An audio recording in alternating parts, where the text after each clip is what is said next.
Hello दोस्तों, हमने अपनी पिछली क्लास में वास्तविक संख्याओं के बारे में पढ़ा था।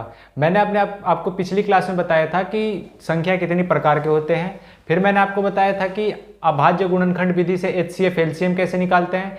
मैंने आपको अंकगणित की आधारभूत प्रमेय के बारे में बताया था और मैंने आपको ये भी बताया था कि अगर कोई संख्या जीरो से समाप्त होती है तो उसके लिए क्या क्या कंडीशंस होती हैं। तो आज हम अपने बुक के कुछ एग्जाम्पल करेंगे। तो आइए शुरू करते हैं। हमारा जो एग्जाम्पल नंबर 1 है, उदाहरण 1, वह संख्याओं 4 की पावर n पर विचार कीजिए जहां n एक प्राकृतिक संख्या है।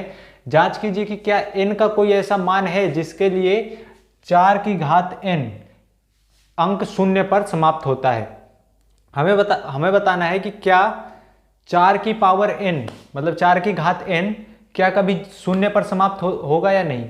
तो मैंने आपको बताया था कि अगर कोई भी संख्या शून्य पर समाप्त होती है, अगर कोई भी संख्या शून्य पर समाप्त होती है तो वो 2 से और 5 से दोनों से क्या होती है, विभाजित होती है।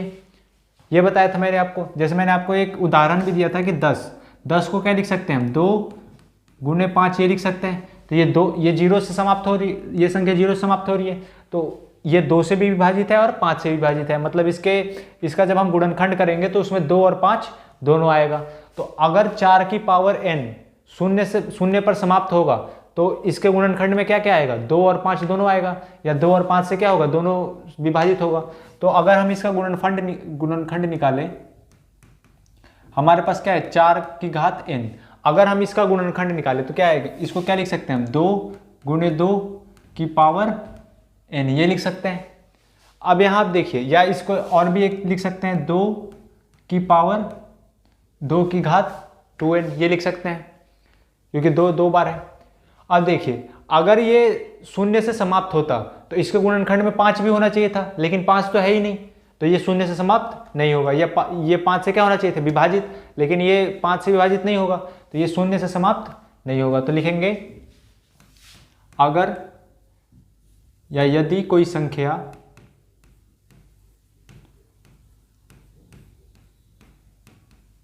शून्य से समाप्त होगी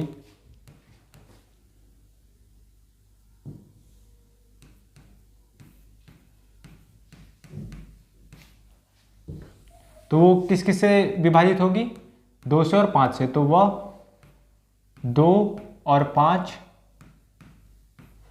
दोनों से क्या होगी, विभाजित। तो 2 और 5 दोनों से विभाजित होगी। यह है आपको समझ में। अगर कोई संख्या शून्य से समाप्त होगी तो वो 2 और 5 दोनों से क्या होगी, विभाजित। तो आगे क्या लिखेंगे, परंतु 4 की घात n के गुणनखंड में 5 नहीं आता, या वो 5 से क्या विभाजित नहीं होता। तो गुणनखंड में 5 नहीं आता, इसलिए 4 की घात n शून्य पर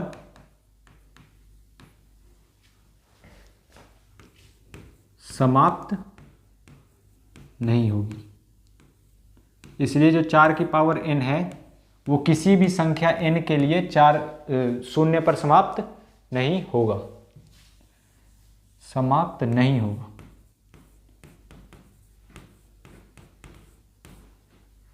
ठीक, यह है आपको समझ में। अब जो हमारा अगला क्वेश्चन है वो है, संख्याओं 6 और 20 के अभाज्य गुणनखंड विधि से एचसीएफ और एलसीएम ज्ञात कीजिए। मैंने आपको कल अभाज्य गुणनखंड विधि के बारे में बताया था और उससे एचसीएफ और एलसीएम दोनों निकालने सिखाया था। तो देखिए इसको कैसे करेंगे।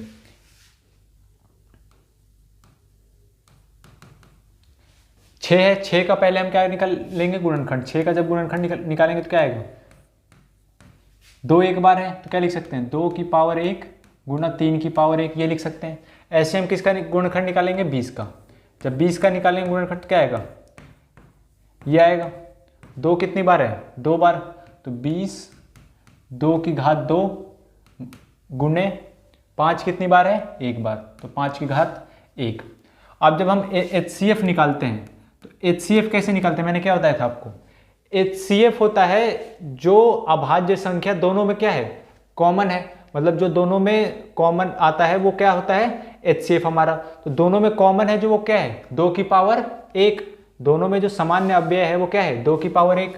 तो 2 की पावर 1 यहाँ भी है और 2 की पावर 1 यहाँ भी है, क्योंकि इसको क्या लिख सकते हैं, 2 की पावर 1 इंटू 2 की पावर 1। ये है तो 2 की पावर 1 इसमें भी है और 2 की पावर 1 इसमें भी है। तो HCF जो हो जाएगा वो क्या हो जाएगा, 2 की पावर 1 मतलब क्या, 2। और LCM निकालने के लिए मैंने आपको क्या बताया था, इसको क्या कहते हैं, लघुत्तम समापरिवर्तक। तो LCM निकालने के लिए मैंने आपको बताया था जितने भी अभाज्य संख्या हैं, कितने अभाज्य संख्या हैं, 2 है, 3 है और क्या है, 5 है। इनके जो सबसे बड़ी घात वाली संख्या है उनका क्या कर दीजिए, गुणनखंड कर दीजिए उनका। देखिए 2 का सबसे बड़ी घात वाली संख्या कौन सी है, 2 की पावर 2, तो 2 की पावर 2 गुना 3 के मतलब सबसे बड़ी घात वाली संख्या कौन सी है, 3 की घात 1, तो 3 की घात 1 गुना 5 की सबसे बड़ी घात वाली संख्या कौन सी है, 5 की पावर 1, 5 की घात 1। और जब हम इसका गुणनफल करेंगे तो क्या आएगा, 4 इंटू 3 इंटू 5, तो ये क्या आएगा, 60 के बराबर। तो ऐसे निकालते हैं हम अभाज्य गुणनखंड विधि से HCF और LCM। अब जो हमारा नेक्स्ट उदाहरण है वो है अभाज्य गुणनखंड विधि द्वारा 96 और 404 का HCF ज्ञात कीजिए और फिर इनका LCM ज्ञात कीजिए। हमें अभाज्य गुणनखंड विधि से पहले क्या करना है, इनका HCF ज्ञात करना है और फिर बाद में हमें LCM ज्ञात करना है। देखिए इसको कैसे करेंगे। सबसे पहले सेम क्या करेंगे, 96 का क्या निकालेंगे, गुणनखंड। 96 गुणनखंड कैसे निकालेंगे, 2 48 बार में और ये 2 से 24 बार में और ये 2 से 12 बार में, 2 से 6 बार में और 2 से 3 बार में और 3 से 1 बार में, ये हो जाएगा। 404 का भी गुणनखंड निकालते हैं,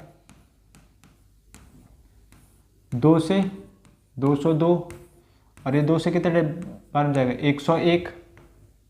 ठीक, अब ये 101 किससे विभाजित है, 101 किसी से विभाजित नहीं होगा, तो 101 को 101 से विभाजित कर दीजिए। ठीक, यहाँ तक आया आपको समझ में। 101 देखिए 7 से विभाजित है, 101 किससे विभाजित है, 7 से, 7 कम 7, 7 या 21, ये 13 से 1 बार में, ये हो गया। अब इसको भी लिख दीजिए, 96 को क्या लिख सकते हैं हम, 2 कितनी बार है, 1 2 3 4 5, 5 बार 2 है, तो 2 की घात 5 गुना 3 1 बार है, तो 3 की घात 1। 404 को क्या लिख सकते हैं हम, 1 2, तो 2 की घात 2 2 बार है, 7 की घात 1 और 13 की घात 1। यहां तक आया आपको समझ में। अब देखिए, अब इन दोनों में जो समान अव्यय है, जो अभाज्य संख्या सामान्य है, इनमें मतलब कॉमन है, वो क्या है, 2 की पावर 2, यहां भी 2 की पावर 2 है और इसमें भी 2 की पावर 2 है। तो जो HCF हो जाएगा वो क्या होता है, समान अव्यय, मतलब जो दोनों में क्या है, कॉमन है, जो कॉमन अभाज्य संख्या है वही क्या होता है हमारा HCF।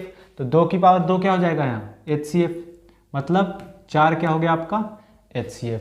और जब हम LCM निकालेंगे, तो LCM में जितने भी अभाज्य संख्या हैं उनको क्या करते हैं, अब देखिए यहाँ पर LCM इस तरीके से नहीं निकालते हम, इसमें क्या करते हैं, इस तरीका से भी निकाल सकते हैं LCM, लेकिन हमने एक वो संबंध पढ़ा था HCF और LCM के बीच में, 2 नंबर दिए हुए होते हैं, तो HCF और LCM के बीच में संबंध क्या होता है, हमने पढ़ा था HCF गुने LCM इज इक्वल टू क्या होता है, 2 संख्याओं का